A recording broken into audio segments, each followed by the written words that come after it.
Hola a todos y bienvenidos de nuevo a Historias de Terror. Sé que muchos de ustedes utilizan estos episodios para quedarse dormidos, así que, antes de que se entreguen al sueño, me encantaría que dejaran un comentario diciéndome desde dónde están escuchando en el mundo. Además, no olviden darle me gusta y suscribirse si están disfrutando de los episodios. Gracias por estar aquí.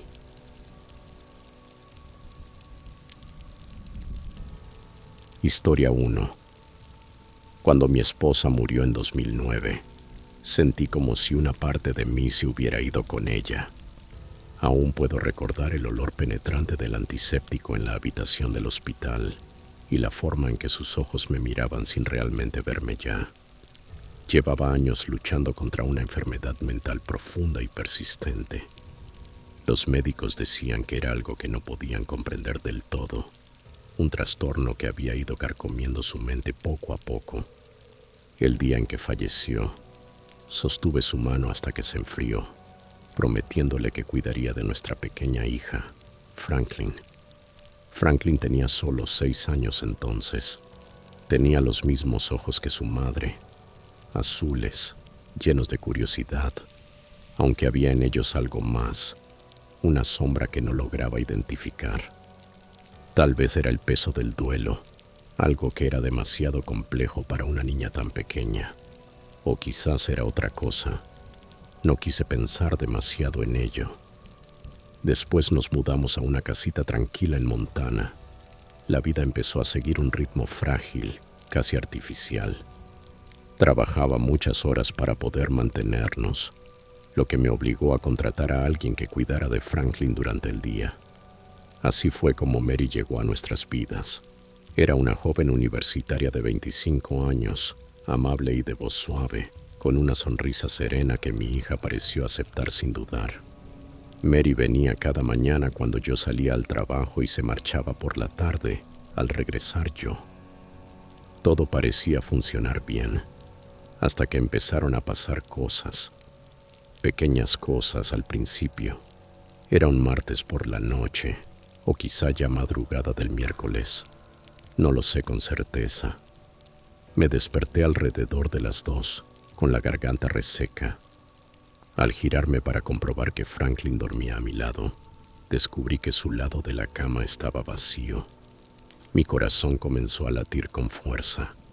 Desde la muerte de su madre, había insistido en dormir conmigo porque decía que eso la hacía sentir segura. Me levanté, con los pies tocando el suelo de madera helado, y la llamé en voz baja. No hubo respuesta. Revisé el baño. Vacío. El pánico empezó a apoderarse de mí mientras me acercaba a la puerta del dormitorio. En ese momento, Franklin entró, frotándose los ojos medio dormida. ¿Dónde estabas?, le pregunté, con un tono más severo del que pretendía. Bajé las escaleras, respondió con voz pequeñita. Escuché que mamá me llamaba. Sentí como la sangre se me helaba. Franklin, mamá ya no está aquí, le dije con toda la suavidad que pude reunir. No puedes andar sola por la casa en la noche, ¿de acuerdo? Es peligroso. Ella solo asintió y volvió a meterse en la cama sin decir una palabra más. Yo, en cambio, no dormí el resto de la noche. Me quedé escuchando cada crujido de la casa, con la mente girando sin parar. Unos días después volvió a ocurrir. Esta vez me desperté y noté que la puerta del dormitorio estaba entreabierta. Franklin no estaba. El miedo me atenazó mientras bajaba las escaleras, procurando no hacer ruido. La casa estaba envuelta en un silencio tan denso que parecía presionar contra los oídos. Cuando llegué al final de las escaleras la vi. Franklin estaba en el pasillo, de espaldas a mí, hablando con alguien. Su voz infantil flotaba suavemente en la oscuridad. «Mami, ¿por qué no puedes entrar?», preguntó. El aire se me atascó en la garganta. En la pared frente a ella había una sombra, alta, femenina, inconfundible. No se movía, no parpadeaba, pero era real. Mis manos comenzaron a temblar y el vaso de agua que llevaba se me resbaló. estrellándose contra el suelo. Franklin se giró al oír el ruido, con los ojos muy abiertos. La sombra desapareció. Estaba aquí, dijo, con un tono de reproche. Era mamá, y ahora se fue por tu culpa. No supe qué responder. La tomé en brazos y la llevé de nuevo a la cama, pero esa noche no volví a cerrar los ojos. Me quedé en la sala, con todas las luces encendidas, aferrado a un bate de béisbol, como si eso pudiera servirme de algo contra lo que fuera que estaba ocurriendo. Las noches comenzaron a mezclarse unas con otras. Franklin decía cosas extrañas. Hablaba de su madre como si todavía estuviera allí, observándonos. Mary también empezó a notarlo. Una tarde, antes de irse, me miró con cierta inquietud y me dijo: Franklin ha estado hablando mucho de su mamá últimamente. Es un poco inquietante. ¿Está todo bien? Le mentí. Le dije que sí, que todo estaba bien. ¿Qué más podía decir? Que mi esposa muerta parecía rondarnos, que quizá yo estaba perdiendo la razón. Nadie me creería. La situación llegó a su punto límite una semana después. Me desperté, como tantas veces, en mitad de la noche. Esta vez oí un llanto. No era la voz de Franklin. Era más profunda, más desgarradora. Me levanté, las piernas pesadas como plomo, y seguí el sonido hasta la puerta principal. Y allí estaba ella, mi esposa. Vestía la misma bata de hospital del día que murió. Su cabello estaba enmarañado, su rostro demacrado, sus ojos hundidos y vacíos. Sus labios se movían, pero no salía sonido alguno. Retrocedí tambaleándome, el mundo girando a mi alrededor. Lo último que recuerdo fue caer, el suelo acercándose mientras todo se volvía negro. Cuando desperté, la casa estaba en silencio otra vez. Franklin dormía arriba, como si nada hubiera ocurrido. Pero yo sabía que no podía quedarme allí. Fuera lo que fuese aquello, no era una simple alucinación, era real, y no iba a permitir que se llevara también a mi hija. Vendimos la casa y nos mudamos a Los Ángeles. No fue fácil empezar de nuevo, pero no tuve alternativa. Jamás le conté a Franklin el verdadero motivo de nuestra huida. Con el tiempo, a medida que crecía, pareció olvidar las cosas que había visto y oído. Yo, en cambio, nunca las olvidé.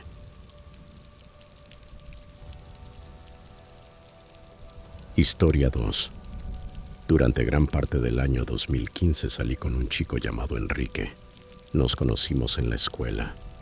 Ambos cursábamos 10º grado. Fue una relación tóxica.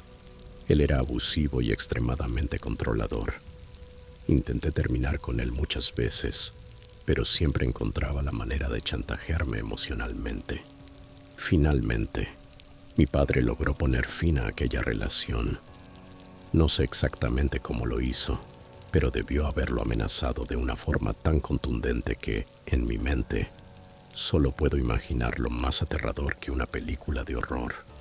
Sin embargo, eso no solucionó del todo el problema. En la escuela, Enrique comenzó a observarme fijamente desde su pupitre, sin apartar la mirada. A veces me seguía por los pasillos, casi a todos lados, durante una semana o semana y media después de que terminamos. Decidí acudir a mis amigos en busca de ayuda, y ellos, efectivamente, me apoyaron. 3 o 4 de ellos me acompañaban a donde fuera, y al principio eso pareció funcionar, aunque solo por un tiempo. Una noche de viernes fui a casa de mi amiga Mary para una pijamada. Pedimos pizza, vimos una película y chismorreábamos sobre los demás compañeros de la escuela. Cerca de las 12:30 subimos a su habitación para prepararnos para dormir. Yo dormiría en la misma cama que ella, ya que su casa tenía 3 dormitorios adicionales, uno de huéspedes que estaba cerrado por remodelación, el de sus padres quienes estaban fuera de la ciudad esa semana, y el de su hermano gemelo. que también se encontraba en casa de un amigo esa misma noche. Me puse el pijama, me cepillé los dientes, apagué la luz y cerré la puerta del cuarto de Mary. Apenas un segundo después de cerrarla, escuchamos el sonido inconfundible de un cristal rompiéndose abajo. Antes de que pudiéramos reaccionar, una voz gritó desde la planta baja: «Sé que estás aquí, Cher. Pensaste que podías esconderte de mí, pero te equivocas». Esa voz la reconocí al instante. Era Enrique. ¿Cómo demonios sabía que yo estaba allí? Si todas las persianas de la casa estaban bajadas, ¿nos había seguido? Era una posibilidad aterradora. Sin pensarlo, nos metimos en el armario junto a la cama de Mary. Dentro había un cajón grande, con suficiente espacio para arrastrarnos detrás y escondernos. Mientras conteníamos la respiración, escuchábamos cómo Enrique abría una puerta tras otra, cada 15 o 20 segundos. Probablemente estaba revisando habitación por habitación para encontrarnos. Luego, sus pasos resonaron subiendo las escaleras. La primera puerta que abrió fue, por desgracia, la nuestra. Recordé con horror que aquella habitación no tenía cerradura. Entró, y justo entonces cometí un error estúpido. Mientras permanecíamos ocultas, él estornudó. No sé qué se apoderó de mí, tal vez el miedo, el instinto o la costumbre, pero sin pensar le dije: «Salud», a lo que él respondió: «Gracias».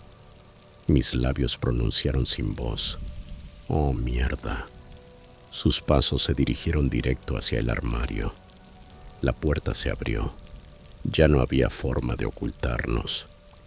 Yo misma había delatado nuestra presencia. Me incorporé y salí frente a él mientras Mary aprovechó para correr. Enrique intentó sujetarme, pero antes de que lo lograra lo pateé con todas mis fuerzas en la entrepierna. Se dobló de dolor, cayendo de rodillas y gimiendo. Sin perder el impulso, le di un puñetazo en la nariz.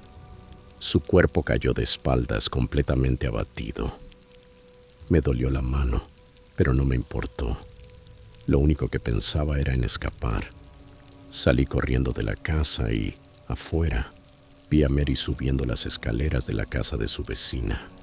Cuando llegó a la puerta, tocó el timbre una y otra vez, frenéticamente. Justo cuando la alcancé, una anciana abrió. Nos miró sorprendida y preguntó qué sucedía. Le conté entre sollozos que mi exnovio había irrumpido en la casa de Mary para buscarme, que yo había tenido que defenderme y que él seguía adentro. Nos hizo pasar rápidamente y Mary llamó a la policía con su celular, que por suerte tenía en el bolsillo. Los agentes llegaron en menos de 8 minutos.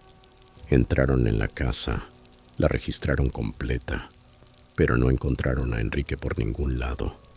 Les agradecimos su ayuda y yo prometí que presentaría una denuncia formal al día siguiente. Uno de los oficiales asintió y se marcharon. Después de eso, volví a la casa de Mary para recoger mis cosas y llamé a mi madre. Sorprendentemente, aún estaba despierta. Le expliqué todo lo ocurrido y le pedí que fuera por mí. Llegó unos 15 minutos después. En cuanto llegué a casa, me acosté y caí rendida. A la mañana siguiente, fui con mi madre a la estación de policía y presenté mi declaración completa. Pasaron algunas semanas y finalmente conseguí una orden de restricción contra Enrique por 5 años. Durante ese tiempo, no podía acercarse a menos de 300 pies de mí. La orden expiró eventualmente, pero Enrique jamás volvió a intentar contactarme, aunque lo tenía bloqueado en todas las redes. Nunca trató de buscarme de nuevo. Supongo que, al fin, había seguido adelante con su vida. Y antes de pasar a la siguiente historia, si estás visitando nuestro canal por primera vez, no olvides suscribirte y activar la campanita para mantenerte al día con nuestras próximas historias de terror.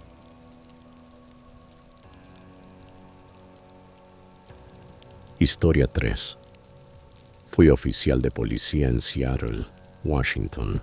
Si soy honesto, nunca amé realmente ese trabajo. No era algo con lo que hubiera soñado desde niño ni una vocación que me llenara de pasión. Terminé en la fuerza simplemente porque la vida no salió como esperaba. No logré entrar a ninguna de las universidades a las que había postulado y, teniendo una buena condición física, tras haber participado en varios equipos deportivos en la preparatoria y mantener una rutina constante en el gimnasio, pensé que ser policía podría ser un plan alternativo razonable. El trabajo se volvió monótono. Día tras día, los turnos se sentían idénticos, como si cada jornada fuera una copia de la anterior. Esa rutina no cambió, hasta un día en particular, en octubre de 2019. Era una de las primeras etapas de la pandemia del coronavirus, cuando el mundo parecía desmoronarse. Estaba sentado dentro de mi patrulla, estacionado en una calle solitaria, cuando recibí una llamada por radio. El reporte era extraño. Un hombre armado con un martillo estaba gritando y agitándolo de forma violenta contra otro individuo en un parque cercano. Algunos civiles habían intentado intervenir, pero sin éxito. Decidí responder. Estaba cerca del lugar, así que sería más rápido si yo mismo lo atendía. Mientras conducía hacia el parque, comenzaron a llegar nuevas actualizaciones.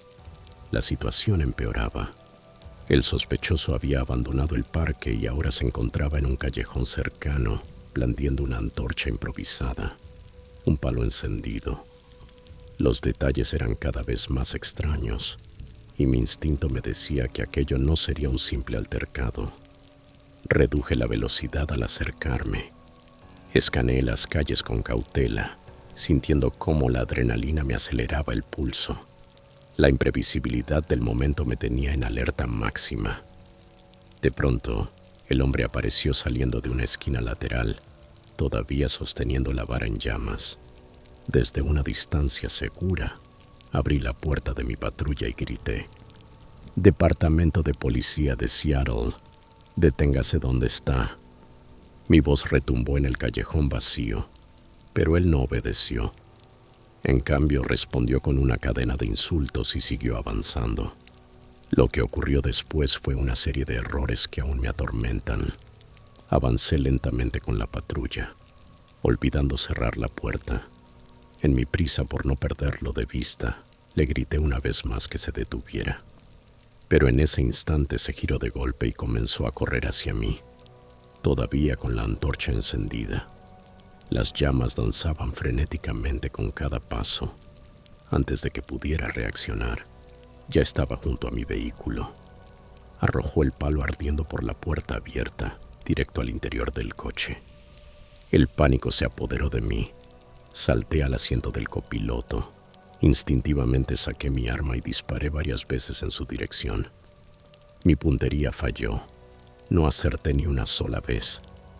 En medio de la confusión, olvidé pisar el freno. La patrulla comenzó a rodar hacia atrás. Todo pasaba tan rápido que perdí el equilibrio y caí fuera del auto, golpeando con fuerza el pavimento. Sentí un dolor punzante en la pierna izquierda y en las manos, pero la adrenalina me mantuvo en movimiento. Tomé mi radio y grité con desesperación: «Disparos. Necesito asistencia médica inmediata». Mi voz temblaba bajo la presión. Al mirar hacia atrás, vi que la patrulla empezaba a incendiarse. Las llamas crecían a un ritmo alarmante. No tuve más opción que alejarme corriendo. Me detuve a una distancia segura, respirando agitadamente, mientras el rugido de las sirenas a lo lejos era lo único que me mantenía consciente de la realidad. Minutos después, llegó el refuerzo. Los demás agentes lograron acorralar al hombre y reducirlo con una pistola eléctrica. Sentí un alivio inmenso al saber que estaba bajo custodia, que el peligro había terminado. Poco después arribaron los paramédicos y me trasladaron a un centro médico cercano. Por suerte, mis heridas eran leves, raspaduras y magulladuras en las piernas y manos. Los doctores me atendieron y me dieron el alta esa misma noche. Mientras aún estaba en el hospital, supe el nombre del agresor, Brian Joseph. Fue acusado de asalto y permanecería detenido hasta el juicio. Las causas de la pelea inicial entre él y el otro hombre seguían sin aclararse, pero nada justificaba su comportamiento. Atacar a alguien con un martillo y luego provocar un incendio fue un acto imprudente y peligroso. Estaba seguro de que la justicia haría su trabajo y que Leo, como lo llamaban, sería responsabilizado por sus actos. Los días siguientes fueron confusos. Fui puesto en licencia administrativa mientras el departamento revisaba el caso. Ese tiempo libre me permitió reflexionar sobre mi carrera y mi vida. Cuanto más pensaba, más comprendía que ser policía nunca había sido mi verdadero camino. Una semana más tarde, tomé la decisión de renunciar. No fue sencillo, pero era lo correcto para mi bienestar y mi tranquilidad mental. Desde que dejé la fuerza, mi vida tomó un rumbo completamente distinto. Me inscribí en un colegio comunitario y recientemente me gradué con un título asociado en comunicación. Es un campo que realmente me apasiona y ahora tengo un trabajo que me resulta gratificante de una manera que el trabajo policial nunca logró serlo. El incidente con Leo se ha convertido en un recuerdo, uno que he aprendido a dejar atrás, aunque a veces regresa, especialmente por las noches, cuando todo está en silencio. Nunca olvidaré el miedo que sentí al quedar atrapado dentro de mi propia patrulla mientras las llamas se acercaban. Fue una experiencia que me puso a prueba de formas que jamás imaginé. Aunque he seguido adelante, a veces me sorprendo pensando en cómo podría haber terminado todo de otra manera. Si hubiera cerrado la puerta, si me hubiera mantenido a distancia, si hubiera manejado la situación con más calma. Pero la vida no da segundas oportunidades, solo lecciones. Aquel día me enseñó mucho sobre mí mismo, sobre mis límites y sobre lo que realmente quiero de la vida. Es un capítulo que ya cerré, pero las lecciones que dejó permanecerán conmigo para siempre.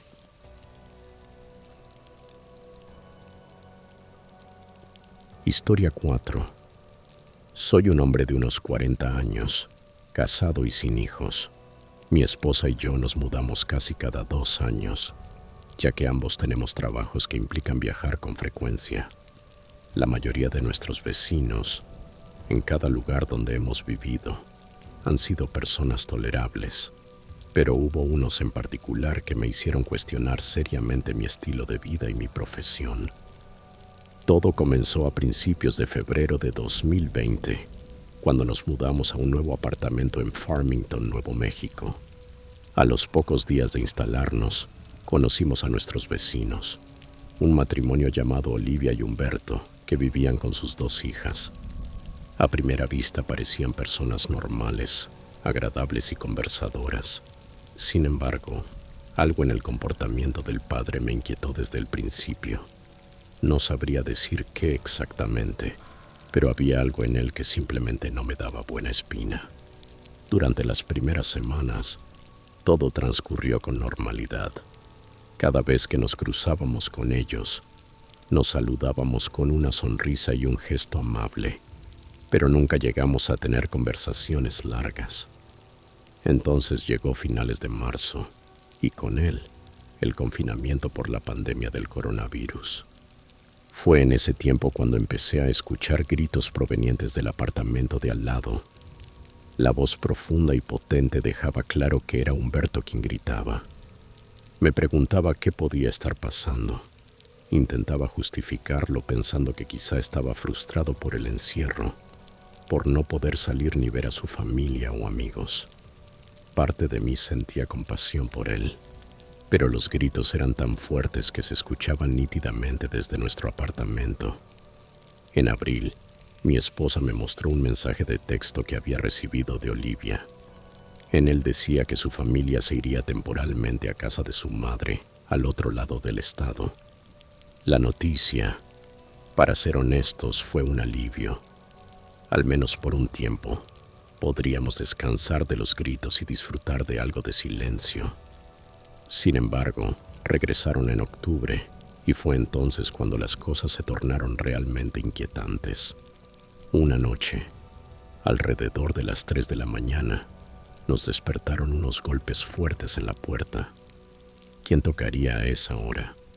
Aunque intento no juzgar sin pruebas, algo me decía que podría ser Humberto. Me levanté, abrí el armario y tomé una pistola que guardaba allí. Mi esposa me pidió que me calmara, pero le respondí que aquella persona necesitaba entender que no era apropiado golpear una puerta en plena madrugada. Ella no dijo nada más y me observó salir del dormitorio. Miré por la mirilla de la puerta y efectivamente era Humberto. Respiré hondo. Abrí la puerta solo a medias y le pregunté qué demonios estaba haciendo. Él me dijo con voz tranquila: «Oh, creo que dejaste tu cartera frente a mi puerta». Yo sabía que eso era mentira. Siempre guardaba mi cartera en mi habitación antes de dormir. Le pregunté si estaba drogado o borracho y me contestó que no, que hablaba en serio.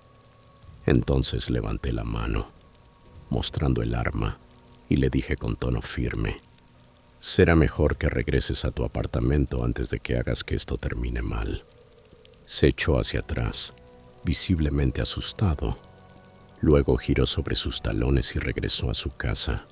Cerré la puerta, guardé el arma y volví a la cama.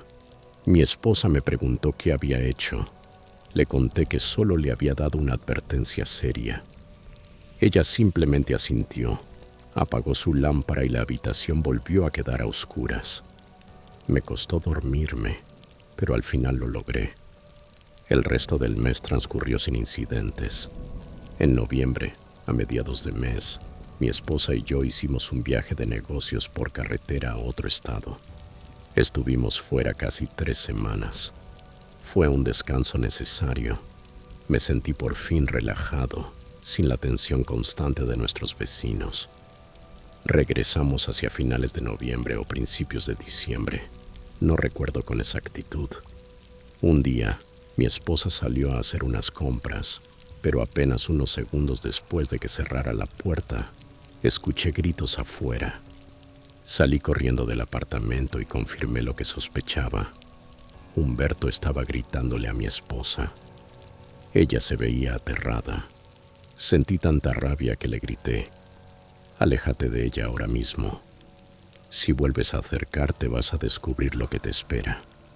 Humberto levantó las manos, como si se rindiera, y regresó lentamente a su apartamento. Le pregunté a mi esposa qué había pasado, y ella me dijo que no sabía, que tal vez él estaba delirando o imaginando cosas. Le pedí que no entrara en pánico si volvía a verlo, que mantuviera la calma. Ella asintió y continuó con sus compras. Curiosamente, ni Olivia ni las hijas de Humberto parecían muy preocupadas por él. No se les veía por ningún lado.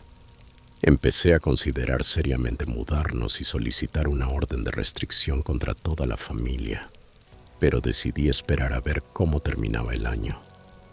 Cuando llegó la semana de Navidad, fuimos a pasar las fiestas a casa de mis padres. Necesitábamos alejarnos de ese ambiente, ya que no nos sentíamos seguros. En enero, parecía que todo se había calmado entre nosotros y los vecinos, o al menos eso creía.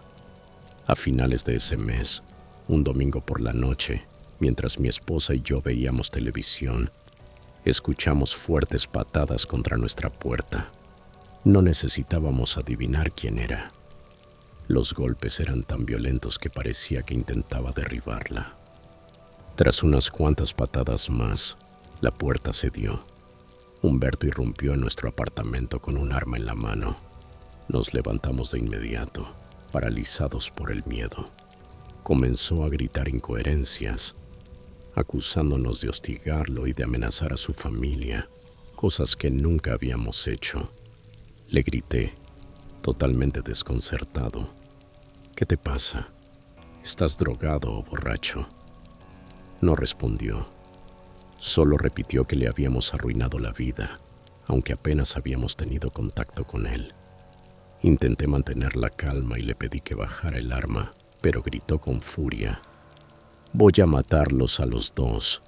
Sus ojos estaban inyectados en sangre. En ese momento, Olivia y sus hijas salieron del apartamento. Intentaron detenerlo, pero no lograron controlarlo. Aterrados, mi esposa y yo salimos corriendo mientras Humberto disparaba hacia nosotros. Por suerte las balas fallaron. Corrimos hasta quedarnos sin aliento, y poco después llegaron las patrullas. Cuando volvimos con la policía al complejo, vimos que una de las ventanas del edificio estaba rota.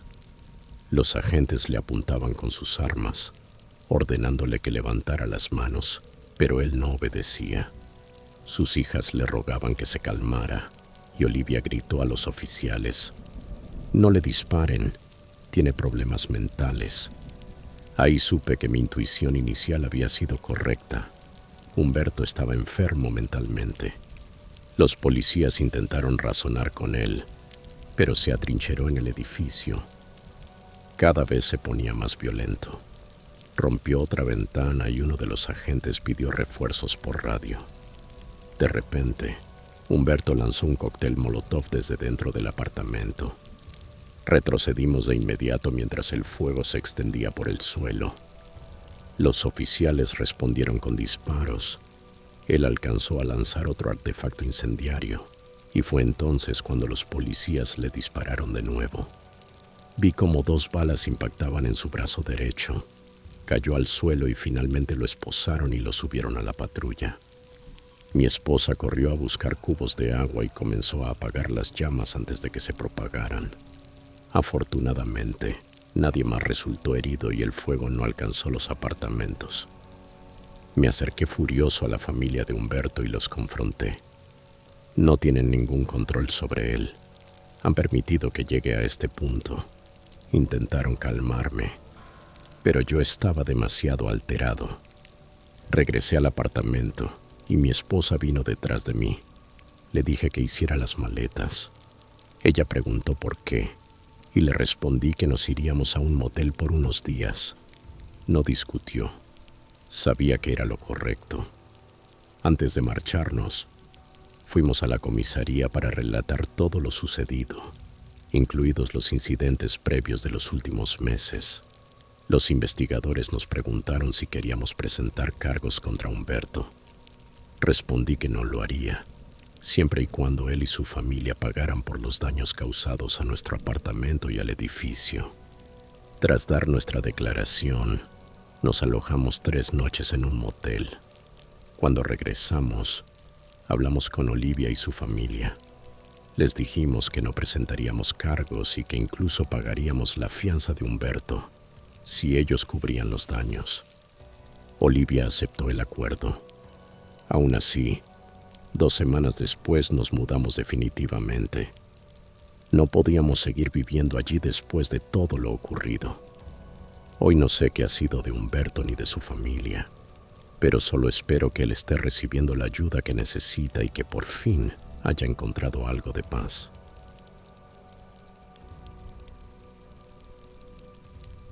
Historia 5.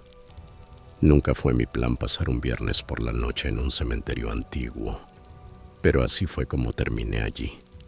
Mis amigos me habían retado, burlándose de mí y diciendo que era demasiado cobarde para quedarme hasta la medianoche.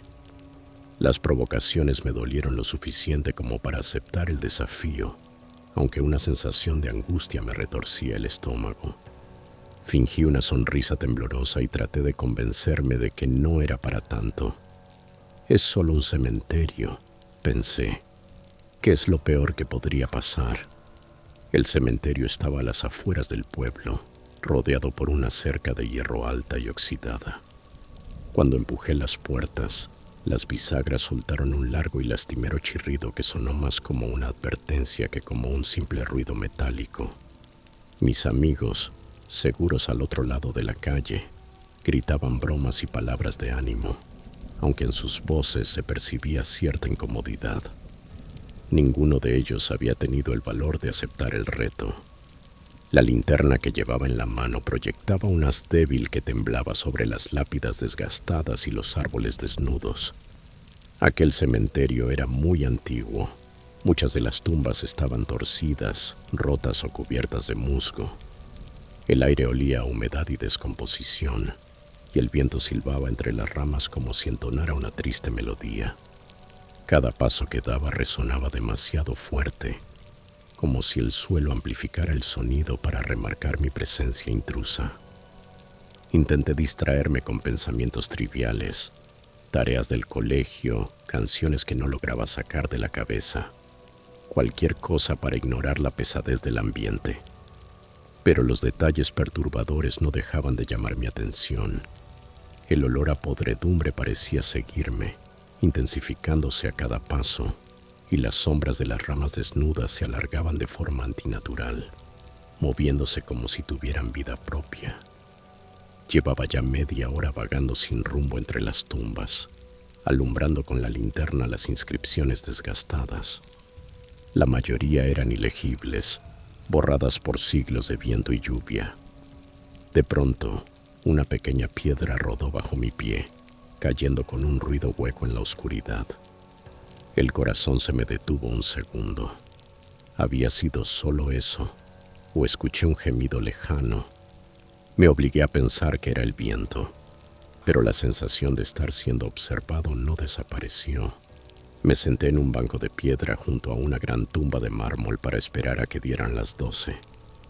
Miré mi teléfono, 11:30 de la noche.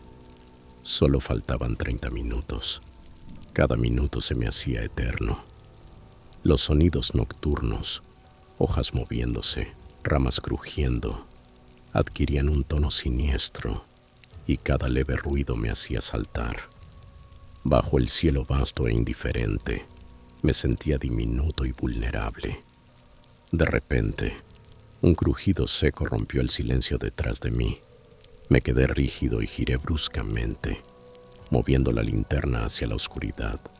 No había nada, solo filas interminables de tumbas y árboles retorcidos. Aún así, no podía quitarme la sensación de no estar solo. El pulso me golpeaba las sienes mientras mi mente recordaba cada historia de fantasmas que había escuchado en mi vida. Los minutos pasaron lentamente y entonces el aire cambió. El viento se detuvo.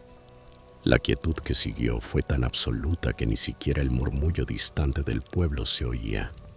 Era un silencio sofocante, antinatural. Mis manos temblaban, haciendo que el haz de luz vacilara. Fue entonces cuando lo vi. Una figura al otro extremo del cementerio, alta, inmóvil, apenas visible bajo la débil luz de la luna. Mi voz tembló al decir: «Hola, ¿hay alguien ahí?». La figura no respondió ni se movió. Por un momento quise creer que era una estatua o un simple juego de sombras, pero entonces giró la cabeza hacia mí y un instante después desapareció, disolviéndose en el aire como humo arrastrado por el viento. Un escalofrío recorrió todo mi cuerpo. En ese momento, mi teléfono vibró. Casi lo solté del susto. Era un mensaje de mis amigos. ¿Todo bien? Intenté responder con los dedos torpes. Sí, sigo aquí. Pero mentía. No estaba bien. Mis nervios estaban destrozados y el valor que me quedaba se deshacía poco a poco. Aún así, abandonar la prueba y soportar las burlas de mis amigos me parecía peor que el miedo creciente en mi pecho.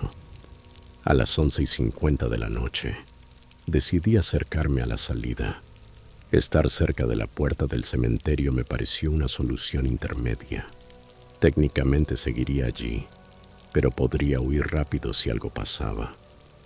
Mientras caminaba, el olor a podredumbre se volvió insoportable, casi asfixiante.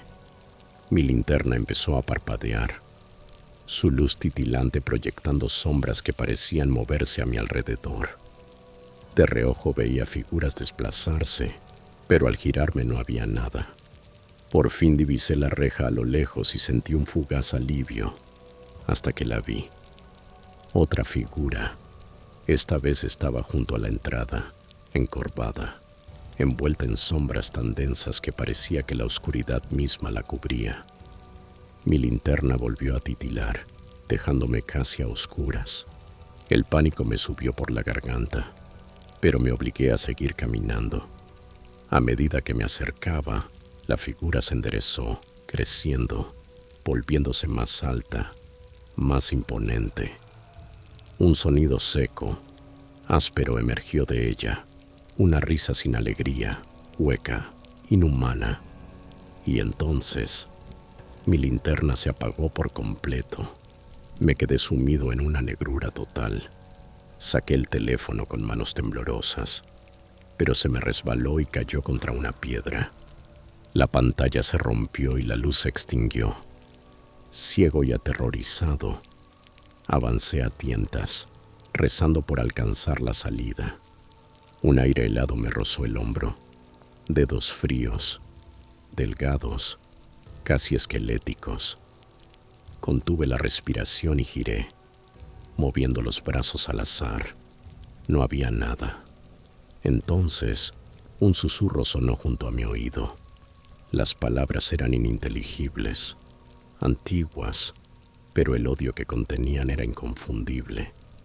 El miedo me sacó del letargo. Corrí, tropecé, caí, me raspé las manos y las rodillas, pero seguí adelante impulsado por la desesperación. Por fin llegué a la puerta y la empujé con fuerza. Salí disparado y caí sobre la acera, jadeando. Mis amigos corrieron hacia mí, con el rostro pálido y los ojos llenos de preguntas. ¿Qué pasó? ¿Estás bien?, me decían. No pude responder. Mi cuerpo temblaba sin control, y el olor a descomposición seguía pegado a mí como una maldición. Subí al asiento trasero del coche, mudo, aturdido. Nadie dijo una palabra durante el trayecto. Las bromas habían desaparecido y el silencio reinó, roto solo por el sonido de mis manos, aún temblorosas.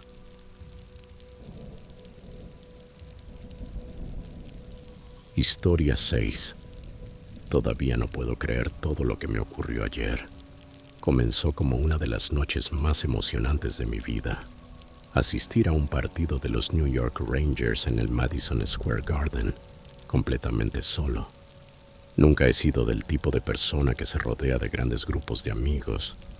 Y, además, ninguno de mis conocidos comparte mi pasión por el hockey.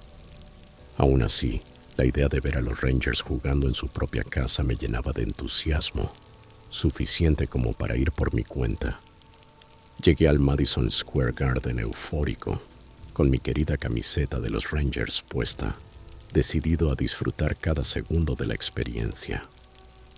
Desde el momento en que me senté, sentí una energía intensa en el ambiente, algo difícil de describir. Era un martes por la noche, pero el estadio estaba lleno de vida. Jerseys azules, rojos y blancos por todas partes. El partido comenzó con el primer enfrentamiento y, de inmediato, la emoción se apoderó de todos. Los Rangers arrancaron con fuerza, y yo gritaba y aplaudía con todo el fervor de un verdadero fanático. A mi izquierda había una familia de 4 personas, todos con gorras del equipo. A mi derecha, 2 chicos más o menos de mi edad, que no parecían neoyorquinos, pero que estaban igual de metidos en el juego. Empezamos a conversar sobre el equipo, los jugadores, hicimos predicciones del marcador y, sin darnos cuenta, conectamos rápido. Fue ese tipo de camaradería espontánea que solo el deporte puede generar. Durante el segundo periodo, estalló una pelea en la pista. El público se levantó de inmediato, gritando con una mezcla de euforia y morbo. Los guantes volaron, los golpes comenzaron y yo no pude evitar sonreír. Nada se compara con la intensidad de una pelea de hockey, aunque claro, deseaba que nadie saliera herido. Cuando el árbitro finalmente los separó, el estadio entero estalló en aplausos y vítores. Nos sentamos de nuevo, chocamos las manos y esperamos el siguiente face-off. El juego siguió, y los Rangers lucharon hasta el final. Cuando sonó la bocina del cierre, el marcador confirmó lo que todos esperábamos. Victoria de los Rangers. El estadio explotó. Miles de personas gritando, aplaudiendo, abrazándose, cantando. Esa clase de euforia colectiva que solo un evento deportivo en vivo puede generar. Mientras salíamos, los pasillos del Madison Square Garden resonaban con todos los fanáticos entonando a coro el clásico de Seven Nation Army. El eco de esas voces vibraba en las paredes. Fue un momento verdaderamente mágico, pero eventualmente la multitud empezó a dispersarse. Algunos iban a sus autos, otros tomaban el tren o se reunían con amigos para seguir celebrando. Yo, que había venido desde Nueva Jersey, tenía mi coche estacionado en un lote a unas 6 o 7 cuadras del estadio. La ciudad seguía siendo la misma de siempre. Luces brillantes, ruido constante, movimiento. Sin embargo, para evitar el tráfico pesado de la calle 34, decidí tomar un camino más tranquilo, por calles laterales. Recuerdo haber pensado lo afortunado que había sido esa noche. Sin contratiempos. Había conocido a buenas personas, visto un gran partido y hasta presenciado una clásica pelea en el hielo. No tenía idea de lo drásticamente que todo cambiaría minutos después. Mientras caminaba, algo se sentía extraño. La ciudad, normalmente caótica, estaba inusualmente callada. Las luces de neón seguían parpadeando. Los motores se oían a lo lejos, pero no había un solo peatón a la vista. Esa calma me puso nervioso. Intenté restarle importancia, pensando que era solo la adrenalina del partido la que me hacía sentir raro. Aceleré el paso, deseando llegar pronto a mi coche para poder compartir la emoción del triunfo en redes sociales, una vez estuviera a salvo en el interior del vehículo. Y fue entonces cuando lo sentí. Algo me envolvió la cabeza, una toalla. Mi primer pensamiento fue de completa confusión. Antes de que pudiera reaccionar, una fuerza brutal me derribó al suelo. El aire se me escapó del pecho de un golpe seco. De inmediato, 4 pares de pies comenzaron a golpearme, en las costillas, el estómago, la espalda y peor aún en la cabeza. El dolor era insoportable. Se sentía como 1000 agujas atravesándome. Podía oír mis propios gritos y gemidos, apagados por la tela que cubría mi rostro. No sé cuánto duró, tal vez solo 15 segundos, pero se sintió como una eternidad. Finalmente, los golpes cesaron. Los atacantes debieron creer que ya estaba lo suficientemente lastimado para no resistirme. Yo apenas podía moverme. El cuerpo me ardía, la cabeza me daba vueltas y el pavimento helado bajo mí era lo único que sentía con claridad. Escuché manos rebuscando en mis bolsillos, mi teléfono, mi billetera, mis llaves del coche. Todo fue arrancado de mí. Entre el aturdimiento oí voces. Hablaban rápido, en español con acentos que me resultaron familiares, aunque no del todo. Uno de ellos tenía, sin duda, un acento venezolano. Conversaban entre ellos, en susurros apurados, organizando su huida. Unos segundos después, oí sus pasos alejarse hasta perderse en la distancia. Mi corazón latía tan fuerte que podía sentir la sangre retumbar en mis oídos. Esperé, inmóvil, temiendo que volvieran. Cuando estuve seguro de que se habían ido, traté de moverme. El dolor en las costillas casi me hizo perder el conocimiento. Rodé lentamente hasta quedar de lado y, con mucho esfuerzo, logré ponerme de pie. Me dolía todo: la espalda, las piernas, la cabeza. Me sentía como si tuviera 20 años más de golpe. Avancé con pasos torpes, encorvado, arrastrando los pies. A unos metros, vi algo que nunca pensé agradecer tanto: una cabina telefónica, temblando. Marqué el 911. Mi voz se quebraba mientras le explicaba a la operadora que acababa de ser asaltado, que me habían robado todo: teléfono, llaves, cartera.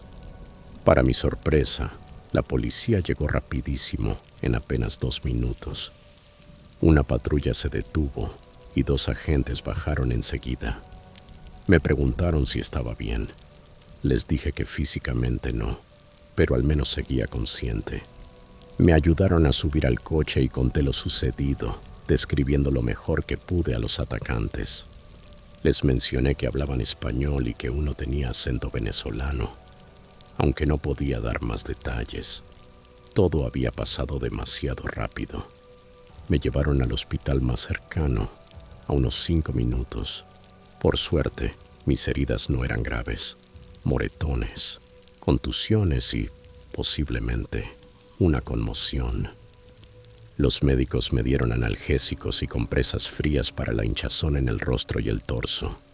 Ya más calmado, pedí prestado un teléfono en la estación de enfermería y llamé al estacionamiento donde estaba mi coche, explicando que me habían robado las llaves y que necesitaría remolcar el vehículo.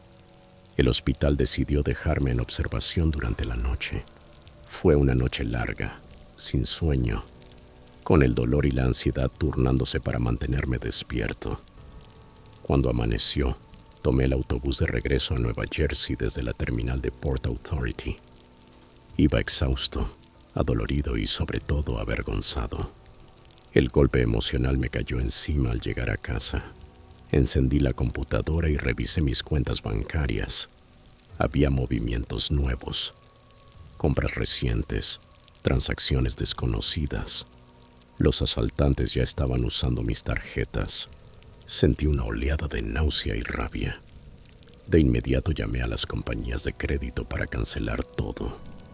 Ahora, mientras escribo esto, los moretones siguen doliendo. Me cuesta aceptar que perdí el teléfono, la billetera y las llaves del coche en una sola noche.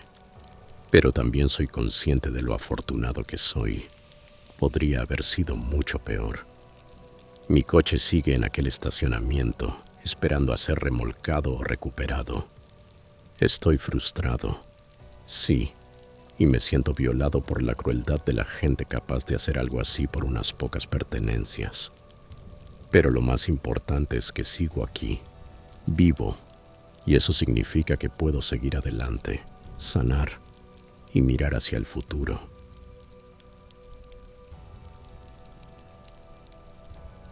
Historia 7. Hace poco renuncié a mi trabajo como oficial de policía de tiempo completo. Tomar esa decisión no fue fácil, pero lo hice porque viví un incidente tan traumático que, por más que lo intento, no logro dejarlo atrás. Todo ocurrió en marzo de 2021, durante el día mientras estaba de servicio. Me encontraba en el autoservicio de un restaurante cuando reconocí a alguien que tenía una orden de arresto pendiente. Su nombre era Dennis Gilder Jr. Vi cómo abría la puerta del pasajero de un auto rojo y subía, mientras el conductor, una mujer, arrancaba. Decidí seguirlos. Tras unos 30 segundos, quizás un minuto, encendí las sirenas. El coche se detuvo. Otro oficial que patrullaba conmigo y yo bajamos del vehículo. Él se acercó al lado del conductor, mientras yo me dirigía al lado del pasajero. La ventanilla del asiento donde iba Denise estaba parcialmente bajada. Podía ver que al volante iba una mujer joven. Me acerqué y le dije con tono firme pero respetuoso: lamento decírtelo, Denise, pero parece que tienes una orden de arresto emitida en Illinois. Le pedí su identificación. Respondió que no la tenía consigo. Entonces le ordené que saliera del coche para poder identificarlo correctamente. No me hizo caso. Volví a pedírselo varias veces, unas 4 o 5, pero siguió ignorándome. Mi paciencia empezaba a agotarse, aunque procuré mantener la calma y el respeto. De repente, subió la ventanilla por completo y empujó a la mujer fuera del asiento del conductor, arrastrándose hacia ese lado del auto. Ella intentó volver a entrar, como si supiera que algo terrible estaba a punto de ocurrir. Me moví hacia el frente del vehículo y le grité que se detuviera y que saliera. Pasé de estar paciente a estar impaciente y alerta. El otro agente intentó introducir el brazo por la ventanilla para detenerlo, pero Denise encendió el motor. El coche comenzó a moverse. Yo, sin pensar demasiado, salté al capó y me agaché, apuntándole con mi arma. Durante los primeros segundos, conducía despacio y yo aún tenía la esperanza de que recapacitara. Pero no fue así. El coche empezó a acelerar, alcanzando entre 40 y 50 millas por hora. El miedo se apoderó de mí. Sabía que cualquier movimiento en falso podría costarme la vida. En cuestión de segundos, el vehículo dio un salto y yo quedé prácticamente sobre el techo del coche. Mientras el viento me golpeaba con fuerza, mi arma salió volando de mi mano y uno de mis zapatos también se desprendió. Vi las vías del tren acercándose. Un tren avanzaba en paralelo, así que Denise giró bruscamente hacia la izquierda. Aún estaba sobre el coche cuando nos dirigimos hacia una zona de construcción. Frente a nosotros había una zanja. El auto golpeó un bache, y eso fue suficiente para lanzarme por los aires. Caí de espaldas con una fuerza brutal. El impacto me fracturó las vértebras inferiores. La patrulla que venía detrás frenó en seco, justo unos segundos después de que yo saliera despedido. Denise siguió conduciendo. Desapareció de la vista. Yo quedé tendido en el suelo, en un dolor insoportable, sin poder moverme. Sentía que cada respiración me partía en dos. El otro oficial pidió asistencia médica de inmediato. Minutos después llegó una ambulancia y me trasladaron al hospital. Allí fui tratado por mis heridas. Con el paso de las horas, mis compañeros comenzaron a llegar. Todo el departamento de policía vino al hospital para asegurarse de que estuviera vivo. El sheriff me informó que Denise logró conducir poco más de 1 milla antes de que el coche se averiara. Entonces robó otro vehículo, sacándolo de un garaje. También me dijo que el coche rojo en el que iba no era suyo, que lo había robado esa misma mañana. Afortunadamente, la mujer que lo acompañaba estaba ilesa y pudo regresar a su casa sana y salva. Tiempo después, Denise fue arrestado. Al año siguiente, fue declarado culpable y 1 año más tarde, condenado a 5 años de prisión. Yo pude regresar al trabajo 3 meses después, una vez que mi espalda sanó lo suficiente. Pero el trauma de aquel día nunca desapareció.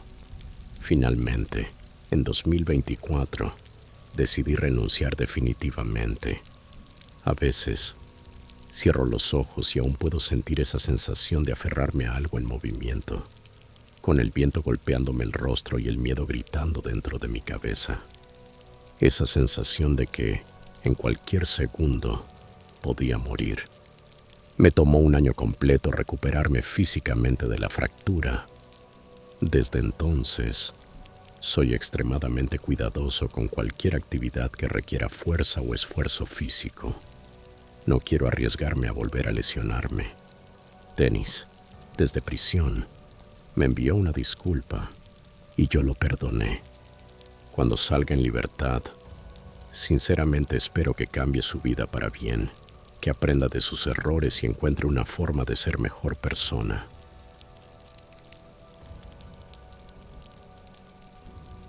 Historia 8.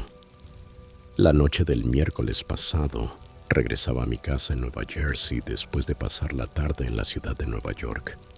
Había ido a ver un partido de baloncesto de los New York Knicks en el Madison Square Garden, y la experiencia había sido increíble. El juego estuvo lleno de emoción, y yo estaba encantado de poder presenciarlo en persona. Cuando el partido terminó, salí del estadio y me dirigí hacia Estación de Pensilvania. Mi plan era tomar el tren número 1 solo una parada, hasta Times Square, y desde allí caminar hasta la terminal de autobuses Port Authority, donde pensaba tomar el bus de regreso a Nueva Jersey. Era ya bastante tarde y el bullicio de la ciudad comenzaba a apagarse poco a poco. Subí al tren, recorrí esa única parada y, al llegar a Times Square, bajé y emprendí la caminata hacia la terminal. Pero al llegar, noté algo que me puso en alerta de inmediato. El lugar estaba extrañamente vacío, ni una sola persona a la vista, ni personal de seguridad, ni viajeros, nadie.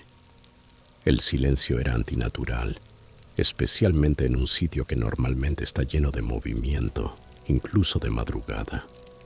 Seguí caminando, algo inquieto, cuando de pronto sentí un golpe brutal desde atrás. Una fuerza enorme me empujó con tal violencia que caí de frente contra el suelo. Todo sucedió tan rápido que ni siquiera tuve tiempo de procesarlo. Antes de que pudiera levantarme, sentí 3 pares de pies golpeándome. Me estaban pateando todos al mismo tiempo, en la espalda, el estómago, la cabeza. Los golpes eran feroces, implacables.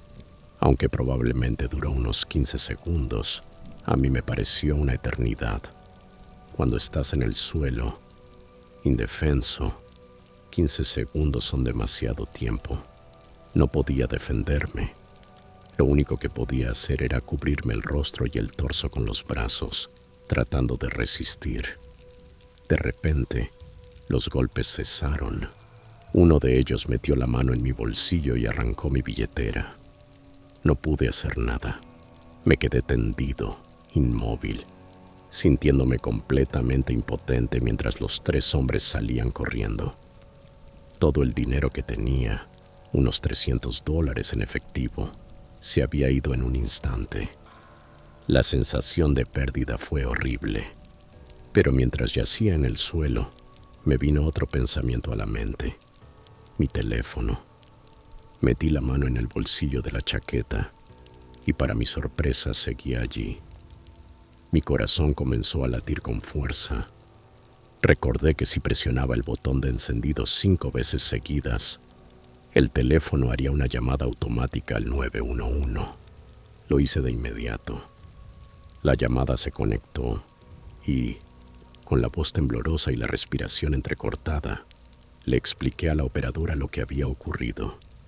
Ella me habló con calma, asegurándome que la ayuda ya iba en camino. Mientras esperaba, aún tirado en el suelo, giré la cabeza hacia un lado y entonces lo vi. Un cuchillo de bolsillo en el suelo, a pocos metros de mí. Uno de los asaltantes debió dejarlo caer. Un escalofrío recorrió mi cuerpo. Si hubieran decidido usar ese cuchillo contra mí, quién sabe qué habría pasado. En menos de 5 minutos, la policía y los paramédicos llegaron al lugar. Me revisaron rápidamente y me subieron a una camilla. De ahí me trasladaron al hospital, donde di mi declaración a los agentes y a los investigadores que se presentaron para tomar mi testimonio. Permanecí una noche en observación.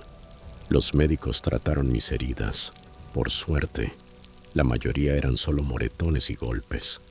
El dolor era fuerte. Mi cuerpo estaba adolorido de pies a cabeza, pero no tenía huesos rotos. A la mañana siguiente, me dieron el alta y pude regresar a casa. Aún así, seguía rígido, con el cuerpo entumecido y la mente agitada por todo lo que había pasado. Me duele pensar en los $300 que perdí. No es una fortuna, pero sí una cantidad importante. Aún así, sé que mi vida vale mucho más que cualquier suma de dinero. Y agradezco profundamente que no me apuñalaran con aquel cuchillo y que haya podido salir con vida de esa pesadilla. La policía sigue investigando el caso. He hablado varias veces con los detectives por teléfono, pero hasta ahora no hay arrestos. No sé si esos 3 hombres serán atrapados algún día, pero si lo son, presentaré cargos sin dudarlo. También tenían mis tarjetas de crédito y probablemente ya las usaron para comprar cosas o sacar dinero, quién sabe para qué. Eso me frustra, claro, pero nada de eso se compara con el miedo que sentí esa noche. Lo verdaderamente importante es que sobreviví. Puedo contar lo que pasó, y eso es lo que cuenta. Ser víctima de un robo tan violento fue aterrador, algo que jamás quisiera volver a vivir. Pero estoy agradecido de estar aquí, de poder contarlo. Si algo aprendí de todo esto, es que la vida puede cambiar en cuestión de segundos. Hay que estar siempre alerta, especialmente por la noche y en lugares solitarios. Al final del día, lo único que importa es que sigo vivo y tengo la oportunidad de seguir adelante con mi historia.